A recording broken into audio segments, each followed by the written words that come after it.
নমস্কার বন্ধুরা, আমার জগা খিচুড়িতে তোমাদের সবাইকে স্বাগত জানাই। বন্ধুরা, আজকে আমি তোমাদের সঙ্গে মৌরলা মাছের একটা রেসিপি শেয়ার করব।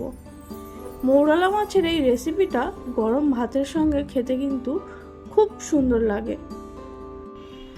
তো আজ আমি বানাবো উচ্ছে মৌরলা। তাহলে চলো উচ্ছে মৌরলাটা আমি কিভাবে বানাচ্ছি দেখে নাও।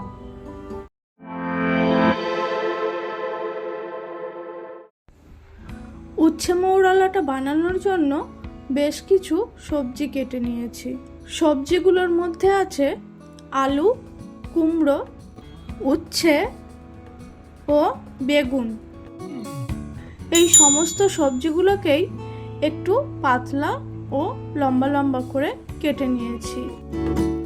এই প্লেটটার মধ্যে নিয়েছি 200 গ্রাম মৌরলা মাছ। মাছটাকে প্রথমে নুন আর হলুদ দিয়ে মাখিয়ে রাখবো। মাছটাতে নুন হলুদ মেশানো হয়ে গেছে, সাইডে সরিয়ে রাখবো। রান্নাটা করার জন্য কড়াই চাপিয়ে দিয়েছি। কড়াইটা গরম হলে দিয়ে দেব সর্ষের তেল। তেলটা গরম হলে আগে উচ্ছেগুলোকে ভেজে নেব। উচ্ছেটাকে একটু লাল লাল করে ভেজে নেব।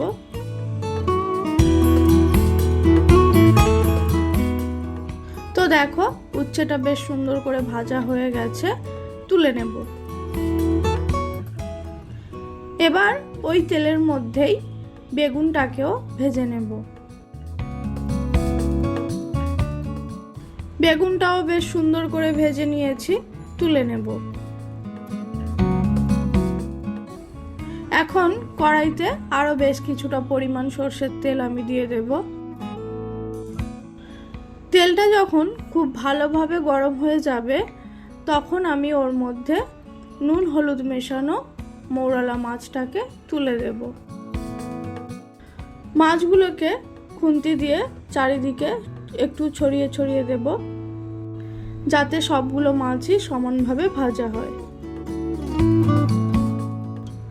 মাছের একটা পিঠ খুব ভালোভাবে ভাজা হয়ে গেছে, মাছগুলোকে এবার উল্টে দেব।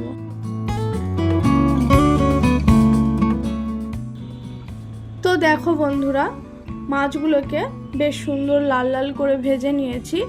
একটাও মাছ আমার ভাঙেনি, সব মাছই গোটা গোটা আছে। চলো মাছগুলোকেও উঠিয়ে নেব। আবারও কড়াইয়ের মধ্যে দিয়ে দেব সর্ষের তেল। তেলটা গরম হলে দেব একটা মিডিয়াম সাইজের পেঁয়াজ কুচিয়ে রাখা। পেঁয়াজটা হালকা করে ভাজা হয়ে গেলে ওর মধ্যে দিয়ে দেব কেটে রাখা আলু ও কুমড়োটা।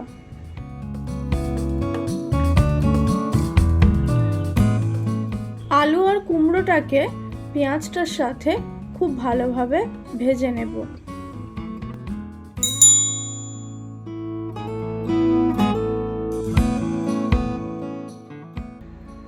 পেঁয়াজ, আলু, কুমড়ো যখন খুব ভালোভাবে ভাজা হয়ে যাবে, তখন ওর মধ্যে দিয়ে দেব পরিমাণ মতো নুন, দেব হলুদ গুঁড়ো আর দেব সর্ষে বাটা। এখন এই সমস্ত কিছুকে একসঙ্গে বেশ ভালোভাবে নাড়িয়ে চাড়িয়ে নেব।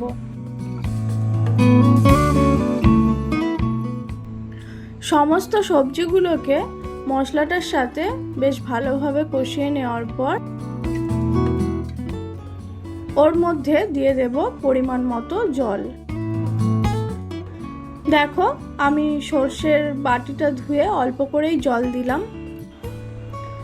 কারণ এর মধ্যে খুব বেশি জল দেওয়ার প্রয়োজন নেই। এটা একটু মাখা মাখা ধরনের হবে।